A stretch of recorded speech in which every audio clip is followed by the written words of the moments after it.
check, making sure that this is going to roll. Merry Christmas tide to all the high churchers out there.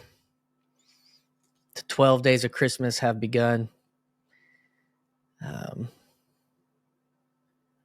Audio check, mic check. All good. Thank you, Chris. Moving on. So, Paul Vanderklay. I don't know. We've got Grim in the chat. We've got Chris Howard in the chat. If you're out there and you're on the YouTubes, drop a chat. Say hi. Make us all virtually less alone. I wanted to bring up Paul's Meta-gelicalism, which is hard for me. I want to say Meta-vangelicalism. And I'll talk about why here today on Yours Truly Live. Welcome to everyone out there. I guess I'll just go ahead and get into it. So Paul Vanderklay, PVK, Papa Paul, he is talking about this word meta-gelical. What is the now? What is happening in the liminal times, in the world-ending times that we live in, are living through, or going through? And I think that's kind of the idea of what's on the other side. We are in an in-between time. We've watched things break down. We've watched institutions crumble, deteriorate. And we're in this digital space trying to make sense of it all. And we're bumping into all sorts of ideas, philosophy, theology, cultures. And as we're passing through this, we are anticipating maybe what is on the other side. So Paul, he's been a very prominent voice, obviously, in this corner, and relating to what was so interesting about the Jordan Peterson phenomenon as it has unfolded. And now, so he's talking to the director of Dallas Jenkins, the director of The Chosen. And I didn't know this. Paul brings it up in this video I have up highlighted, actually, that Dallas Jenkins was, I think it's Timothy B. Jenkins, who was an author for the Left Behind book series, which I read like all of 2. There's like 12 or 13 fictional novels, a take on the end times, a very dispensational fiction related to all of that. It was dramatic, and it was connected to these existential anxieties for a whole group, a whole culture of Christianity. And I would say that even helps define many people's theologies today about the end of the world related to Revelation. And it's interesting that his son is now directing The Chosen, this new popular, fiction, dramatized narrative of the Gospels with Jesus Christ. And you have Jordan Peterson starting off in Canada in this very secular modern space, giving lectures to, several thousand people about a psychological perspective on Genesis. And it's on this completely other end of the spectrum, coming out of modernity, coming out of postmodernism and hyper-rationalism. And that's where he's starting. And this is, to me, it's like the snake is almost eating his tail right here when we're coming and talking to evangelical entertainment. And I want to talk about why I think all this stuff goes together and is interesting. I like what Paul is doing here. And Paul, as a quasi-evangelical himself, myself included in that, have lived in doing ministry in that space and never really coming out of it, but always looking at what was taking place with the new atheism and into Peterson and now into this, the meta crisis and the meaning crisis and cognitive psychology and symbolism and all these, the East and the West, all these things converging, coming together, and creating this soup here in the internet, here in the digital landscape. And what is happening and what is on the other side of that, and what are we going through? It is that, and that I think that's one of the I want to look at this word even. So meta, the Greek word for meta, meta modernism. Where's the meta? Nate Hiles' conversation with Brendan and Graham Dempsey, and Brendan made the rounds, the meta modern rounds to the TLC. The Greek word for meta includes after, beside, with, among, beyond, adjacent, self, a later more highly organized or specialized form, situated behind or beyond, occurring later or in succession to. So I don't know what the acronym is, but Graham's comment, but yeah, we have meta, and then Paul's saying gelical.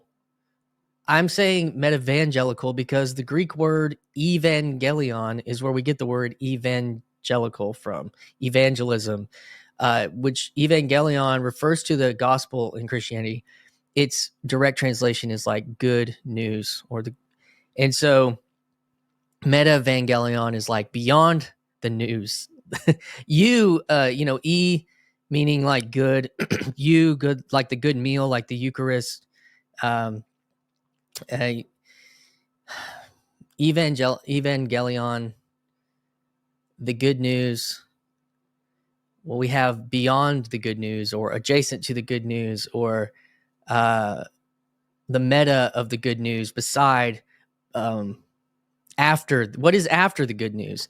And this is where Paul's conversation about with Dallas Jenkins, he talks about the relational ontology of evangelicalism, and I think that the ontology of evangelicalism is the message, not the relationship. It's the message about the relationship. So, people talk about the relationship, you have this thing, but then it's always like, we got to get more people to hear the message about, you've got to get more people to hear the message about the good news more than really the relationship. And you see this played out in parts of like Mormonism's mission and Jehovah's Witness and door-to-door witnessing, which I did some of that when I was a teenager as a Baptist, and get more butts in the seats to hear the good news, and then they'll make the decision. But the thing is that they hear the message. And then even Billy Graham is not, a stadium of 10,000 people isn't about the relationship. It's about the message. And so I think that we're moving past that into something more relational, actually. And so not returning to the relation, it was about the message of the personal relationship with God, less about the embodiment of the personal relationship with God. And so yeah, well, and Chris is talking about medical, but meta is the Greek word, meta modern, meta, the beyond, the adjacent to, the through. And so I don't know, that's how that hits me, because it's about the message. And even with what Dallas Jenkins or his dad were doing, it's like the goal is to get the message to the people about the relationship with God. But the relationship with God is secondary. What is that even like? And I think that's where the deconstruction actually has taken place, not knowing how to do that. And that brings me back to, a conversation that I had yesterday with a new friend in this corner. We had a offline conversation, and it was really awesome to talk with him. He's a psychoanalyst and a clinical psychologist. And we talked about well, this guy, Zach, Zach Stein, and I guess he's talking about this book, First Principles and First Values, the cosmoerotic humanism and the meta crisis in the world to come. And in that conversation, Zach's had a conversation with several people in the meta space to this corner. But one of his ideas is that we talked about in this conversation yesterday was the pre and post tragic, Zach Stein's First Principles and First Values. And maybe he co-authored this. I'm not sure the details of that, but, and that reminded me of, let me see if I can find it here. Yeah. I would love to participate, but I have to work my way to heaven.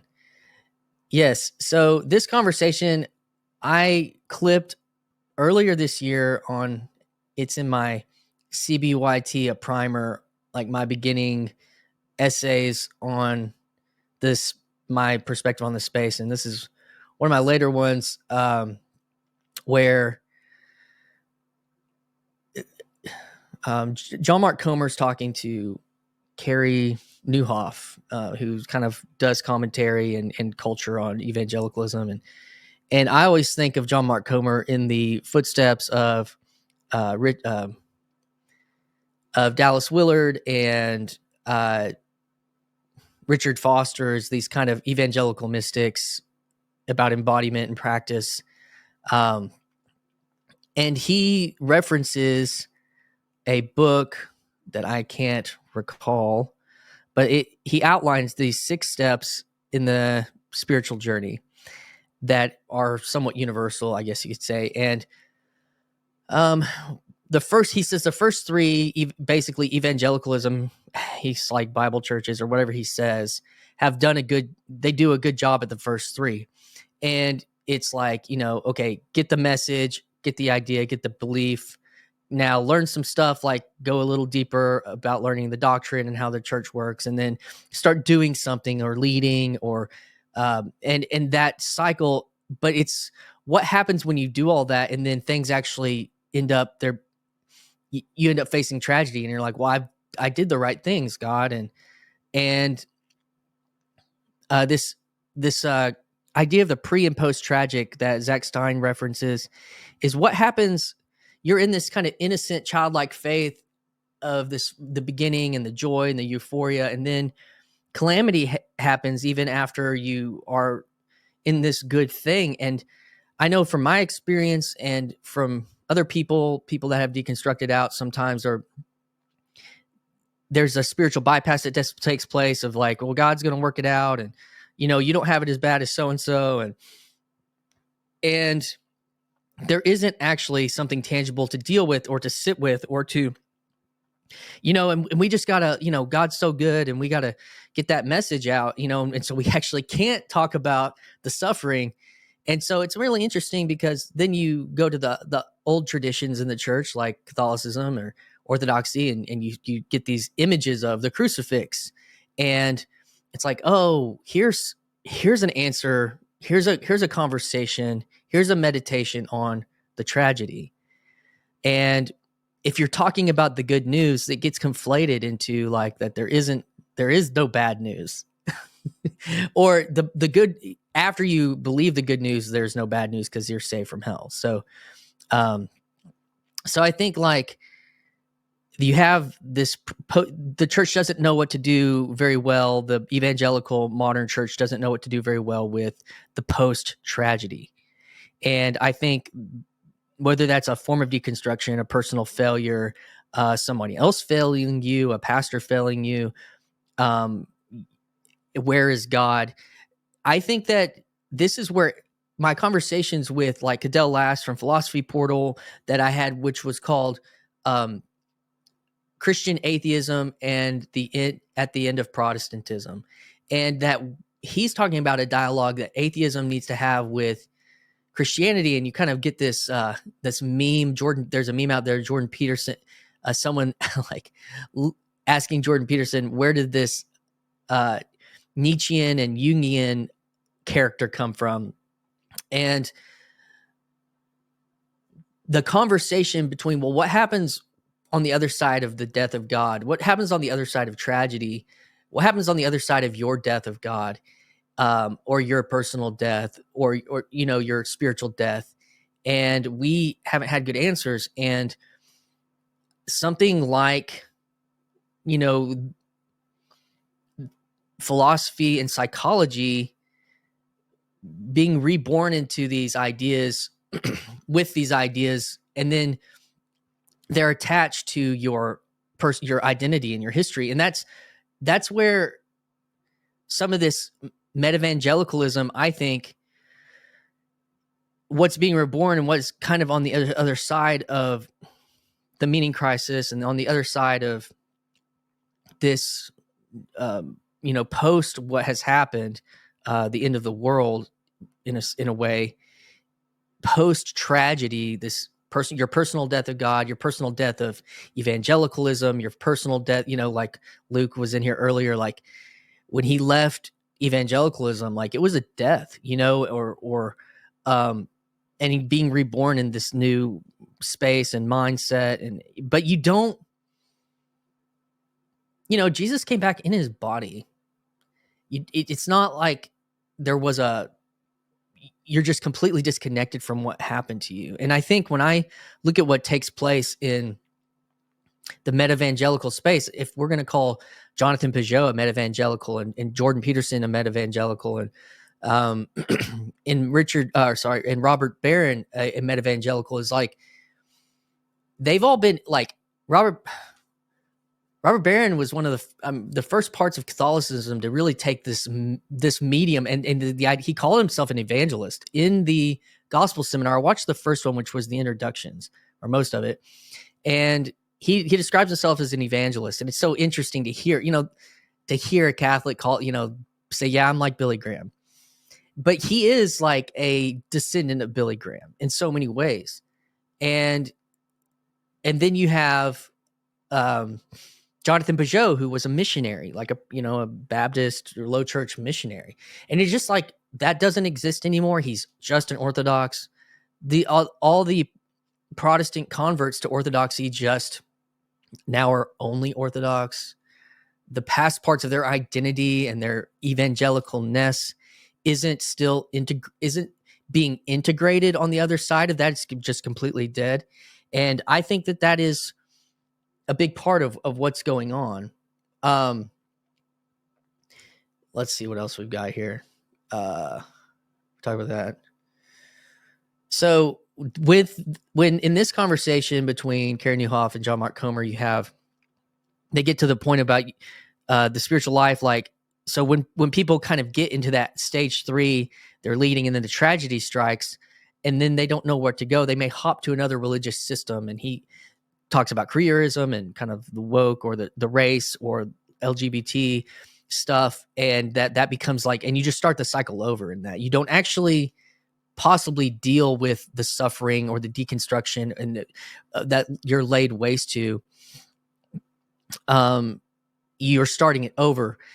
But the real spiritual, or the fulfillment of the spiritual journey, or the arc of the spiritual journey, the narrative reality that we would see in something like the life of Abraham and the patriarchs and Christ, is there's this integration of the tragedy and a furthering. And then there's 7 years in the desert, there's a journey to Canaan, there's 40 years in the wilderness, there's 40 days in the desert, there's this space, and then there's a reemergence with the wisdom gained through that trial and purgatory. And it looks like kind of, and Comer says in that study, it's like, you kind of looks like that first faith, that first childlike faith, and it is another type of childlike faith. And this is also how apparently Zach Stein does the pre and the post tragic. Like, it looks similar to the first thing, but there's a difference, because now the integration has gone deep, and the wisdom's there, but now maybe you're reemerging, and you're serving again, and you're helping again. But he was also saying that, or you've gone through this reflective state during that trial, therapy, Enneagram, but they say sometimes people get stuck on that level, that then you have to do again. You have to integrate the understanding to the other side. And that, what I think, I made on Paul's post about meta-vangelicalism, I don't have, the comments aren't on this like reading view of this. I made a comment saying, I think that my 2 cents is that part of what is taking place is that the layperson, the autodidact, now is integrating philosophy and psychology into their faith, and that had previously been divorced. Not, those things are dangerous. Eastern philosophy, psychotherapy, those types of things, they are outside of the realm. But in this reenchantment of the whole world being like, modernism pretended like there's these things that you break apart the world, and there's the religious part of the world and the secular, and these things don't. But if it's a whole enchanted world, all these things are part of the whole. They are, and we are reintegrating the church fathers and the old traditions and our Jewish connection and heritage, and now we're even integrating the atheist and the non-theist. And so that's this image. They know what they're doing. They're not dumb. But over here you've got the non-theist, and then you've got a author, creative, comic guy, and then you've got Cambridge educated guys over here, and then you've got a creative Orthodox, and you've got a Catholic evangelist, and you have an Old Testament writer and influencer, Jewish influence, and here you have this guy in the crux, and on either side you have the East and the West.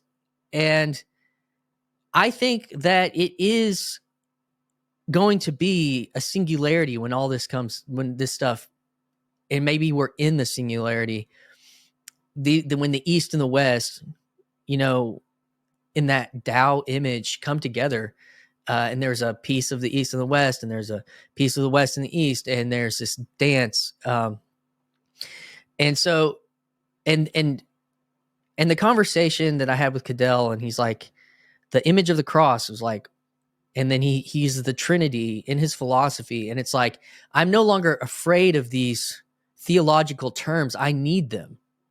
I'm no longer afraid of these religious images.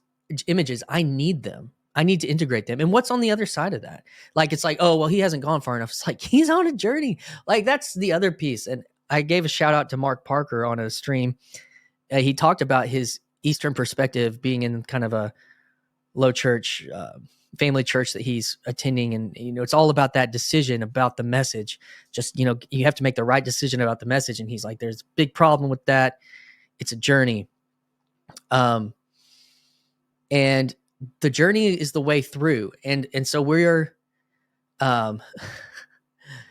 there is, the journey is the way through. And I'm going to get to some comments here. I'm trying to see what my notes, I've talked a lot, haven't even looked at my notes that much. What is happening? We're in the liminal space, and I'm so late to this conversation. I don't want to pretend like I'm making some revelation. The meta-modern space has been like going very strong for, years now. And there's like, specific ideas about that, but it's just my own personal integration in this kind of communal public space on YouTube, and in this conversation, the digital has, and this was on an old video of mine, the digital has eaten the walls of the church. And Paul kind of talked about that in his Meta-evangelical conversation, is like, all these things are bumping into each other, and they're spilling onto each other in these ideological, theological soups are spilling into each other. These bubbles, the walls that normally would have popped the bubbles are now not there, and the bubbles kind of like coalesce, when a bubble lands on another bubble, and they're talking and going through this change and creating a new structure. And that's what's happening in this liminal space, in the digital space where the friction is low. And I have conversations with non-theist, atheist, meta-modern, Orthodox, Catholic, Protestants, and they are reaching for similar tools to move through this space. And I do believe that I had this conversation with Matthew Parlato that to only think that you have to get beyond the religio to a new perennial religio, I think that's short-sighted or something. But that coming, the kind of Jordan Hall move is to come back into the religio, into the relatio, the relationship in the religio that then comes into deeper spaces with into worship that allows for a pursuit of the transcendent in the practice. Let's see.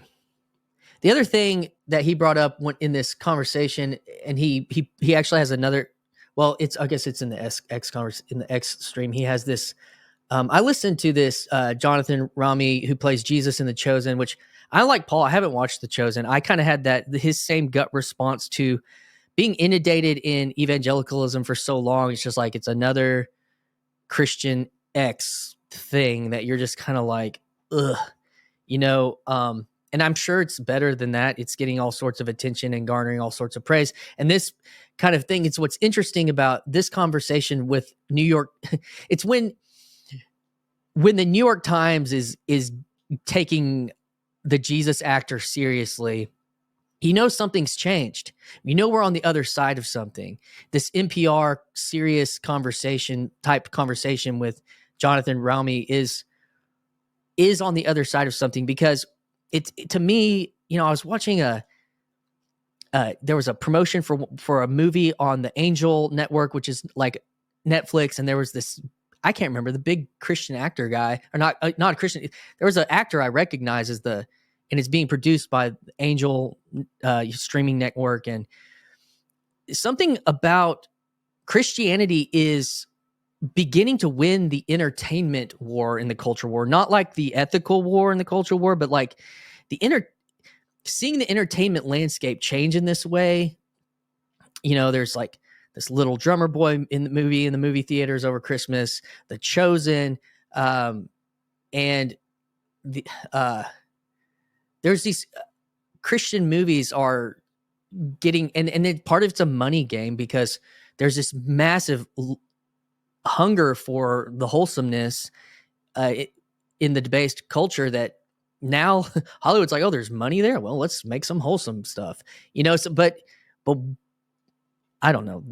That landscape's changed. And what do we do with that? Because it made me think about when the religious right got political power in the 80s, but they didn't gain like cultural power. That was me living through like Christian subculture had like no power in the masses. But now, like, you're seeing like Christianity have power in the entertainment culture.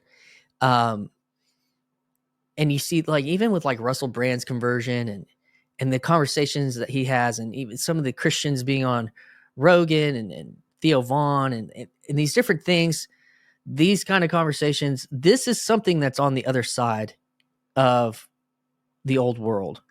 If you've been in the old world, and TLC is something like where the snake catches the tail on the full circle. And I think that's what it's interesting to listen to Paul. You go through this whole cycle of the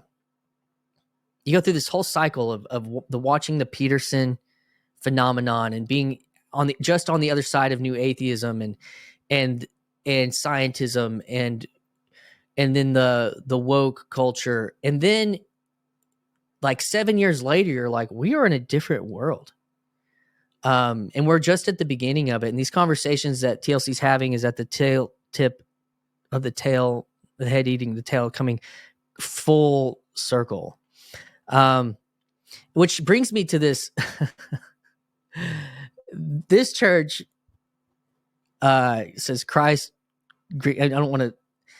I'm going to poke at this a little bit, but they recently, this came out 4 weeks ago, 57,000 views. This is a hilarious pilot episode where we dive into the daily antics of a church staff trying to juggle tradition, modernity, and everything in between, choosing the perfect carpet in the fellowship hall to navigating the never-ending worship wars. It's a Lutheran megachurch in wherever this is at, doing a spoof on The Office. And that just... that screamed to me, I mean, cringe in a certain way, but it screamed to me how far behind, like,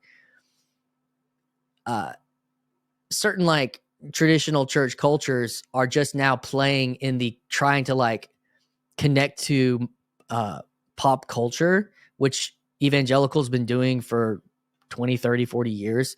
And evangelicalism's coming into that. And it's like this Lutheran church is just now like, oh, let's make a spoof on The Office. And I remember being at a camp in 2006 and the staffers made this series that was a spoof on The Office.